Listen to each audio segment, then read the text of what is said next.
ચાલો આજે વાત કરીએ 8 એપ્રિલ 2026ના એક ખૂબ જ મહત્વના અને રસપ્રદ સમાચાર વિશે. અમેરિકા અને ઈરાન વચ્ચે એક કાલ્પનિક યુદ્ધવિરામ થયો છે અને એની સીધી અસર આપણા ભારત પર કેવી રીતે પડી રહી છે, આવો એને સ્ટેપ બાય સ્ટેપ સમજીએ. હવે મનમાં પહેલો સવાલ તો એ જ થાય કે ભાઈ હજારો કિલોમીટર દૂર બે દેશો વચ્ચે કંઈક થાય એનાથી આપણને શું લેવા દેવા?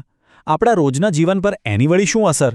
પણ જુઓ, જ્યારે વાત ઈરાન અને અમેરિકાની હોય ને ત્યારે એની અસર આપણા પેટ્રોલના બિલથી લઈને શેરબજારના આંકડા સુધી દરેક જગ્યાએ દેખાય છે. કેવી રીતે? ચાલો એ જ તો જાણવાનું છે.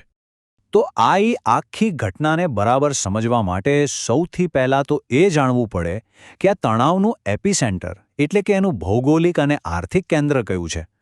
આ છે હોર્મુઝ સ્ટ્રેટ. દેખાવમાં તો એક સાંકડી દરિયાઈ પટ્ટી છે, પણ એનું મહત્વ જબરદસ્ત છે. એમ સમજી લો કે આખી દુનિયાની ઓઇલ અને ગેસ સપ્લાયની આ મુખ્ય નસ છે. અને અહીંયા જ તો આખી ગેમ છે. જ્યારે પણ આ રસ્તા પર જરાક પણ ગડબડ થાય ને એટલે આખી દુનિયાના બજારોમાં તરત જ ખળબળાટ મચી જાય છે. સરકારો, મોટી મોટી કંપનીઓ બધા તરત જ એલર્ટ મોડ પર આવી જાય. આના પરથી જ અંદાજ લગાવી શકાય કે આ નાનકડો દરિયાઈ માર્ગ ગ્લોબલ ઇકોનોમી માટે કેટલો ક્રિટિકલ છે. પણ આ બધા તણાવની વચ્ચે અચાનક એક રાહતના સમાચાર આવ્યા. બંને દેશો વચ્ચે યુદ્ધ પર એક નાનકડી કામચલાઉ બ્રેક લાગી. હા, અમેરિકા અને ઈરાન વચ્ચે 14 દિવસના યુદ્ધ વિરામ માટે સહમતિ બની છે. ઈરાનનું કહેવું સ્પષ્ટ છે કે જો અમેરિકા હુમલો નહીં કરે તો અમે પણ શાંતિ જાળવીશું. ભલે આ બ્રેક માત્ર 2 અઠવાડિયાની જ કેમ ન હોય, પણ માર્કેટ માટે તો આ એક બહુ મોટો સંકેત હતો. સંકેત કે ભાઈ હાલ પૂરતું જોખમ ટળ્યું છે. અને આ સંકેતની સૌથી પહેલી અને ધમાકેદાર અસર ક્યાં જોવા મળી? આપણા ભારતીય શેરબજારમાં. બજારે તો જાણે આ સમાચારની જોરદાર ઉજવણી કરી દીધી. જેવા સમાચાર આવ્યા ને, બૂમ! સેન્સેક્સ અને નિફ્ટીમાં સીધો 3.5% જોરદાર ઉછાળો જોવા મળ્યો. અને ખાસ કરીને એવા સેક્ટર્સ જે સીધા ઓઇલના ભાવ સાથે જોડાયેલા છે, જેમ કે એવિએશન, પેઇન્ટ્સ, લોજિસ્ટિક્સ, એમના શેર્સ તો જાણે ઉડવા જ લાગ્યા. આનાથી વધુ સ્પષ્ટ શું હોઈ શકે કે દુનિયામાં શાંતિ હોય તો અર્થતંત્રને કેટલો મોટો ફાયદો થાય છે. અને આ તેજીનું પરિણામ શું આવ્યું? રોકાણકારોની સંપત્તિમાં ફક્ત થોડા જ સમયમાં 14 લાખ કરોડ રૂપિયાનો વધારો થઈ ગયો. વિચારો, આ આંકડો પોતે જ કહે છે કે કેવી રીતે દુનિયાના એક ખૂણામાં થયેલી રાજકીય હલચલ સીધી સામાન્ય રોકાણકારોના પોર્ટફોલિયો પર અસર કરે છે. ઓકે, શેરબજારની વાત તો થઈ ગઈ, પણ હવે એ 2 વસ્તુઓ પર આવીએ જેની કિંમતની અસર તો રોજબરોજ આપણા બજેટ પર પડે છે, એટલે કે પેટ્રોલ અને સોનું. આપણે બધા જાણીએ છીએ કે ભારત પોતાની જરૂરિયાતનું મોટાભાગનું ક્રૂડ ઓઇલ બહારથી એટલે કે ઇમ્પોર્ટ કરે છે. હવે આનો સીધો મતલબ એ થયો કે દુનિયામાં ક્યાંય પણ તેલના ભાવ વધ્યા કે ઘટ્યા, એની અસર સીધી આપણા પેટ્રોલ પંપના મીટર પર દેખાવાની જ છે. આનું ગણિત બહુ સિમ્પલ છે. જુઓ, જ્યારે પણ તણાવ વધે ત્યારે ક્રૂડ ઓઇલ મોંઘું થાય અને પરિણામે પેટ્રોલના ભાવ તો ઉપર જવાના જ.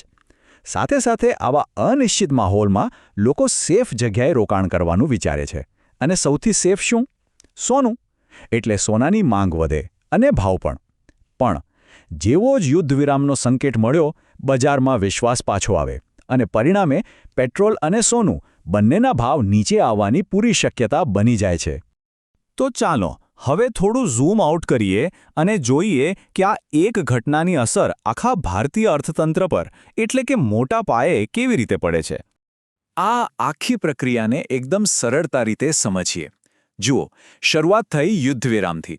એના કારણે એનર્જીના ભાવ એટલે કે ઓઇલના ભાવ સ્થિર થયા. હવે જ્યારે ઓઇલ સસ્તું થાય, ટ્રાન્સપોર્ટેશન સસ્તું થાય તો મોંઘવારી નીચે આવે. અને જ્યારે મોંઘવારી કાબૂમાં આવે ત્યારે આપણો રૂપિયો ડોલર સામે મજબૂત બને છે. આ એક એવી પોઝિટિવ ઇકોનોમિક ચેન્જ છે જેની શરૂઆત માત્ર એક શાંતિના પગલાંથી થાય છે. અને આ કોઈ હવામાં વાત નથી, આની એકદમ નક્કર અસર પણ જોવા મળી છે. ઈરાને તરત જ હોર્મુઝ સ્ટ્રેટને ફરીથી જહાજો માટે ખોલી દીધો છે. જરા વિચારો, સંઘર્ષ વખતે આપણા માંડ 8 ભારતીય જહાજ જ ત્યાંથી નીકળી શક્યા હતા અને બીજા કેટલાય ત્યાં જ અટવાઈ પડ્યા હતા. હવે આ રસ્તો ખુલવાથી સીધો ફાયદો એ થશે કે ભારત માટે તેલ આયાત કરવાનો ખર્ચ ઘટશે અને એ રાહત આખા અર્થતંત્રને મળશે. તો અત્યારે તો બધું સારું લાગી રહ્યું છે, બરાબર? બજાર ખુશ છે, ગ્રાહકોને રાહત મળવાની આશા છે. પણ અહીં એક મોટો પણ છે. આ શાંતિ ફક્ત 14 દિવસની છે. સવાલ એ છે કે આ 2 અઠવાડિયા પછી શું થશે? શું આ કામચલાઉ શાંતિ કાયમી બનશે કે પછી વાર્તા ફરી ત્યાં જ આવીને ઊભી રહેશે અને બજારો ફરીથી અનિશ્ચિતતાના ભયમાં જીવશે? આનો જવાબ તો આવનારો સમય જ આપશે.